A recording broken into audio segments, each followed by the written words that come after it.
Namaskar. Today we are starting a new series called The Concept That Existed in Ancient India. The first topic of discussion is going to be karma. Whenever we talk about the Sanatana Dharma, the topic that is most commonly discussed both in the Western world as well as in India is karma.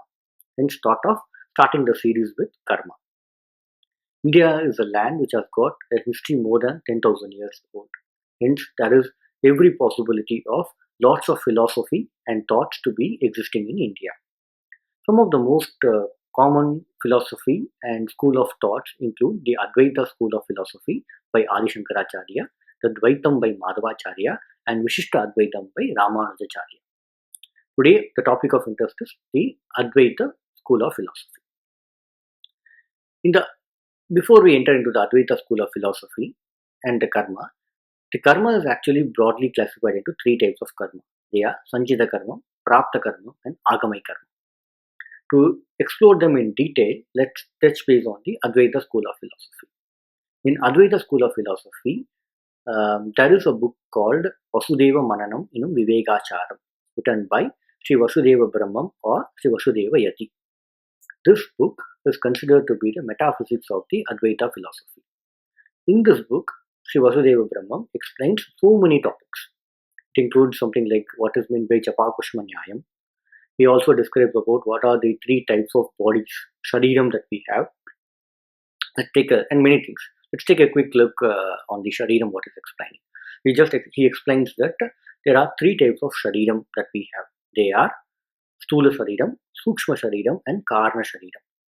The Stula Shariram is one that which you physically see, two hands, a body that has got two hands, two eyes, that you see physically, which is nothing but your Stula Shariram. The Sukshma Shariram is one in which is made up of 17 elements.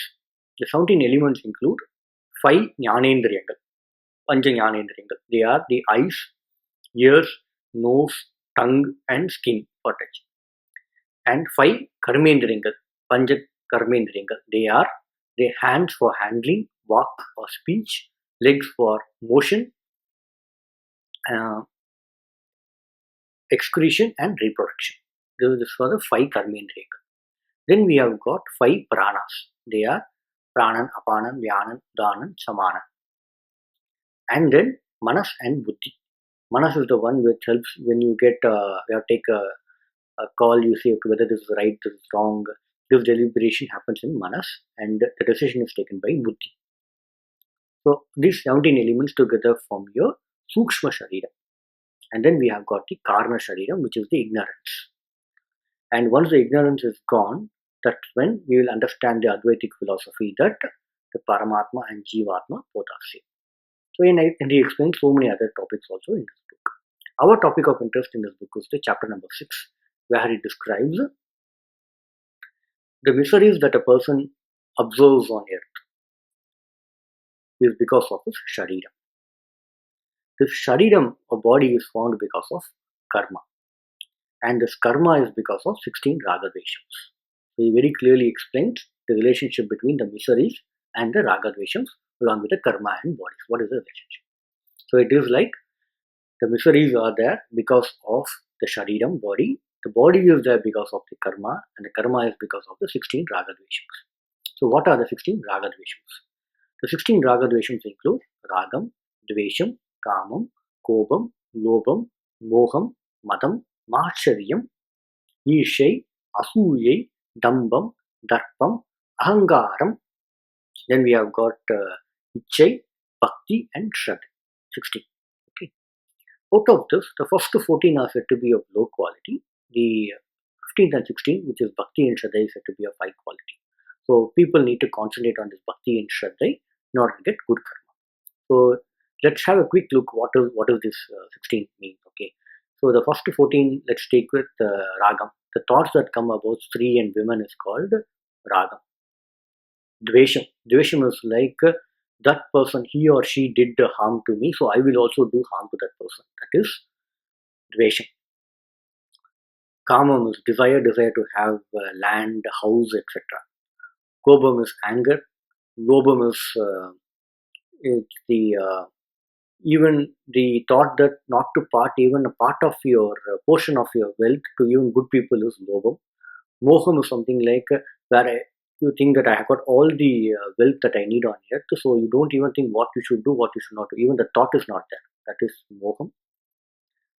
Madam is like I have got everything on earth. So what is that I cannot do? The thought that what is that I cannot do, that is called madam. Matsharyam is like jealousy, where you feel that okay, anybody who's equally wealthy of you, you are unable to digest that one. That is the Matsharyam. Like this, it goes on different topics. The 14th one is called Ichai. Ichai is very important because Ichai is one where you are feeling thirsty, so you need to drink water. That is an Ichai. You are feeling hungry, you need to have food. So that is Ichai. So now you are having the food, or you drank so many, consider that you feel thirsty, you drank lots of water.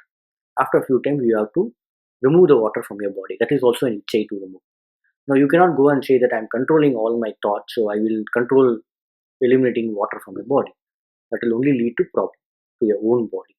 So this Ichai alone, by following this Ichai, you neither go to Swargam or to Narakam. Then coming to Bhakti and Shraddha, this is a very important thing because Bhakti is nothing but devotion. This is devotion to your Guru, devotion to your Devas, devotion to good people. That is Bhakti. Shraddha is faith.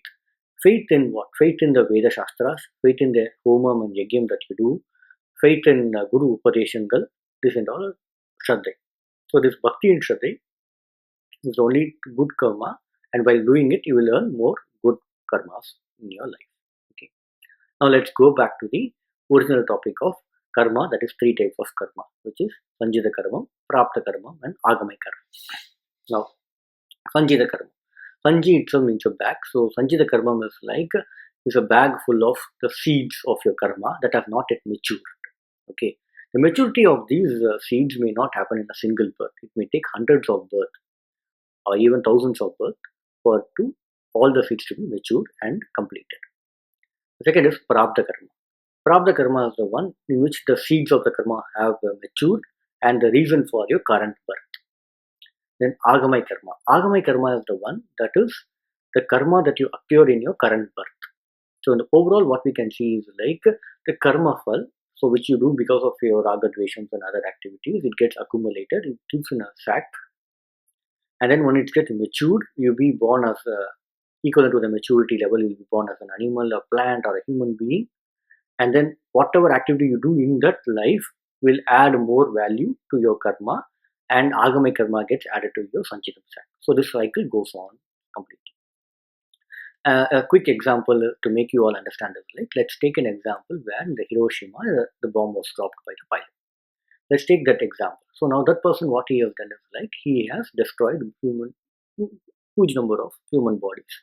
The body is nothing but Annamaya Kosha, it's food. So now he has deprived food to so many bodies. So his Sanchitam bag will have his karma that he needs to supply food to so many bodies. So his Prabdha karma will be like he will be born as a maize crop or a paddy crop. So a single maize or paddy crop, he cannot fulfill the whole complete body. So imagine how many number of births he has to take to complete the number of bodies that he has destroyed. So that will be his Prapta karma. His Agamai karma will be like after eating the food, if somebody does a puja to God. So to do the puja to the God, the energy came from his food. So he did a good karma. So it will go to the Sanjitam as good karma. But if after eating the food, if somebody does a wrong activity, then his food was the energy source for that wrong activity. So then he gets accused negative karma. That's why it is said that being born as a human being is advantageous because we have got the sixth sense. We can think and we can clear off all the karmas, past karmas that we have cured. In other cases, we do not have control on what is going to happen. So that's why it is said when we are born as a human being, we should do all good activities and cross the ocean of life and birth by doing good karmas like Bhakti and Shraddha. Hope you had an opportunity to learn about karma today. We will meet again in another interesting topic. Thanks for watching.